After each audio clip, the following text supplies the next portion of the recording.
அப்படி என்றால் கியாமுல் லைல் தொழுகையின் ஒரு ரக்காத்திலே இந்த 3 சூறாக்களையும் நபிகளார் ஓதி இருக்கிறார்கள் என்றால் எந்த அளவிற்கு அந்த தொழுகை நீளமாக இருந்திருக்கும் சிந்தித்து பாருங்கள். எந்த அளவிற்கு அல்லாஹ்வுடைய தூதர் நின்று வணங்கி இருக்கிறார்கள் சிந்தித்து பாருங்கள். ஏன் வணங்கினார்கள் தெரியுமா? மறுமையிலே கிடைக்கிற கூலியின் அந்த மகத்துவத்தை அறிந்திருந்தார்கள். மறுமையிலே அல்லாஹ் தஆலா தருகிற சிறப்பை விளங்கி இருந்தார்கள் அன்பார்ந்தவர்களே. இதனால கால் வீங்குகிற அளவு வணங்குகிறார்கள். ஒரு முறை நபிகளார் கால் வீங்குகிறது, தொழுகிறார்கள், வணங்குகிறார்கள், நின்று கொண்டிருக்கிறார்கள். ஆயிஷா நாயகி அவர்கள் நபிகளாரை பார்த்து என்ன கேட்டாங்க தெரியுமா? அல்லாஹ்வுடைய தூதரே, உங்களுக்கு தானே யா ரசூலல்லாஹ் முன்பின் பாவங்கள் எல்லாம் மன்னிக்கப்பட்டு விட்டதே யா ரசூலல்லாஹ், அப்படி இருந்தும் ஏன் யா ரசூலல்லாஹ் கால் வீங்குகிற அளவிற்கு நீங்கள் நின்று வணங்குகிறீர்கள்? கேட்டவுடனே ஆயிஷா நாயகியை பார்த்து நபிகளார் ஸல்லல்லாஹு அலைஹி வஸல்லம் அவர்கள் என்ன சொன்னார்கள் தெரியுமா?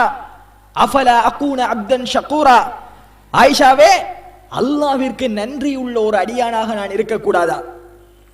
அல்லாஹ்விற்கு நன்றி செலுத்துகிற ஒரு மனிதனாக நான் இருக்கக்கூடாதா ஆயிஷாவே என்று அல்லாஹ்வுடைய தூதர் ஸல்லல்லாஹு அலைஹி வஸல்லம் அவர்கள் ஆயிஷா நாயகியை பார்த்து சொல்கிறார்கள்.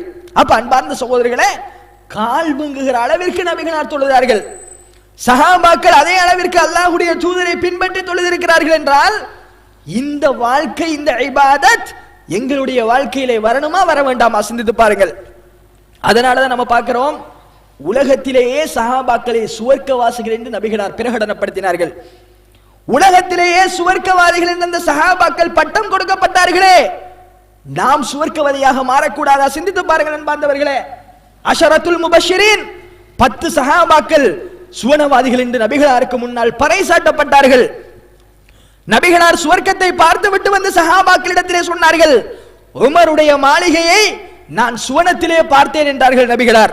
உமர் ரலியல்லாஹு அன்ஹு அவர்களுக்கு சுவனத்திலே மாளிகை கட்டப்பட்டிருந்தால் உமர் அலி என்ன செய்தார் சிந்தித்து பாருங்கள். பிலாலினுடைய செருப்போடி சத்தத்தை நான் சுவர்க்கத்திலே செவிமடுத்தேன் நபிகளார் சொன்னார்கள். பிலால் அலியின் செருப்படி சத்தம் கேட்டதென்றால் பிலால் அலி என்ன செய்தார் அன்பார்ந்த சகோதரர்களே? இந்த உலகத்திலேயே சுவர்க்கத்திற்கு நன்மாராயணம் கூறப்பட்டார்கள் அந்த சஹாபாக்கள். இப்படியான நல்லமல்கள் செய்தார்கள். இப்படி அல்லாஹ்விற்கு நல்லமல்கள் செய்வதிலே ஒருத்தருக்கு ஒருத்தர் முந்தி அடித்து செயற்பட்டார்கள் அன்பார்ந்தவர்களே. எனவேதான் இந்த கியாமுல் லைல் வணக்கத்திலே இந்த முன்மாதிரி எங்களிடத்தில் வரணும். நபிகளார் இன்னும் ஒரு செய்தியிலே சொன்னார்கள், மன் காம ரமலான ஈமானன் வஹ்திசாபன் குஃபிர லஹு மா தகத்தம மின் தன்பிஹ். கியாமுல் லைல் வணக்கம் நம்ம இப்பொழுது தொழுது விட்டு இருக்கிற இந்த தராவீஹுடைய தொழுகையை நபிகளார் சொல்லுகிற பொழுது அதன் ஒரு சிறப்பை சொல்லுகிறார்கள். யார் ரமலானுடைய மாதத்திலே ஈமானோடும் அல்லாஹு தஆலா எனக்கு நன்மையை தர வேண்டும் என்ற நல்ல எண்ணத்தோடும் நின்று வணங்குகிறாரோ அவரின் முன் சென்ற பாவங்கள் எல்லாம் மன்னிக்கப்படுகிறது. அல்லாஹ் அக்பர். நம்ம இந்த தராவீஹ் தொழுகையை ஈமானோடும் நன்மை கிடைக்க வேண்டும் என்றும் ரமலான் முழுக்க தொழுது வந்தால் அவருடைய முன் சென்ற பாவங்கள் எல்லாம் மன்னிக்கப்படுகிறது நபிகளார் சொல்லுகிறார்கள். இந்த இரவு வணக்கத்திற்கு கிடைக்கிற சன்மானம், இந்த இரவு வணக்கத்திற்கு அல்லாஹ் ரப்பல் ஆலமீன் நமக்கு தருகிற பரிசு அன்பார்ந்த சகோதரர்களே, இப்படியான சில கிரியைகள்ல அல்லாஹ் தஆலா நன்மைகளை நமக்கு அள்ளி தருகிற காட்சிகளை நம்ம பார்க்கிறோம். எனவேதான் ரமலானிலும் சரி, ரமலான் அல்லாத காலத்திலும் சரி, எங்களுடைய வாழ்க்கையிலே அன்பார்ந்த சகோதரர்களே, தாய்மார்களே, இந்த கியாமுல் லைல் வணக்கம் ஒரு இடத்தை பிடிக்க வேண்டும். என்னதான் வேலை இருந்தாலும் நான் கியாமுல் லைல் தொழாமல் தூங்கக்கூடாது.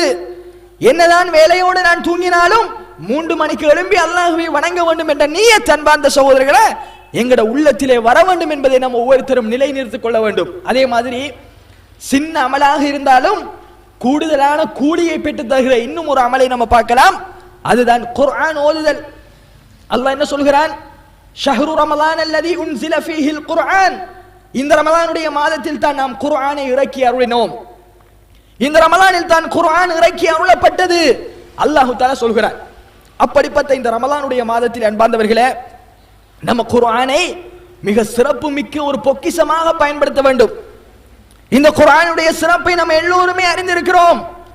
குர்ஆன் ஓதினால் ஒரு எழுத்திற்கு 10 நன்மை, அலிஃப் லாம் மீம் 30 நன்மை கிடைக்கிறது. ஒரு வசனத்தை ஓதுங்கள், ஒரு நாளைக்கு ஒரு பக்கத்தை ஓதுங்கள், எவ்வளவு நன்மையை சம்பாதிக்கலாம், எவ்வளவு நன்மையை அடுக்கடுக்காக கொள்ளையடிக்கலாம் அன்பார்ந்தவர்களே. அல்லாஹ் தஆலா தருகிற மிக பெரும் சிறப்பு. ஒரு பேச்சுக்கு வைத்துக் கொள்வோம், நம்ம 5 கால தொழுகை தொழுகிறோம்.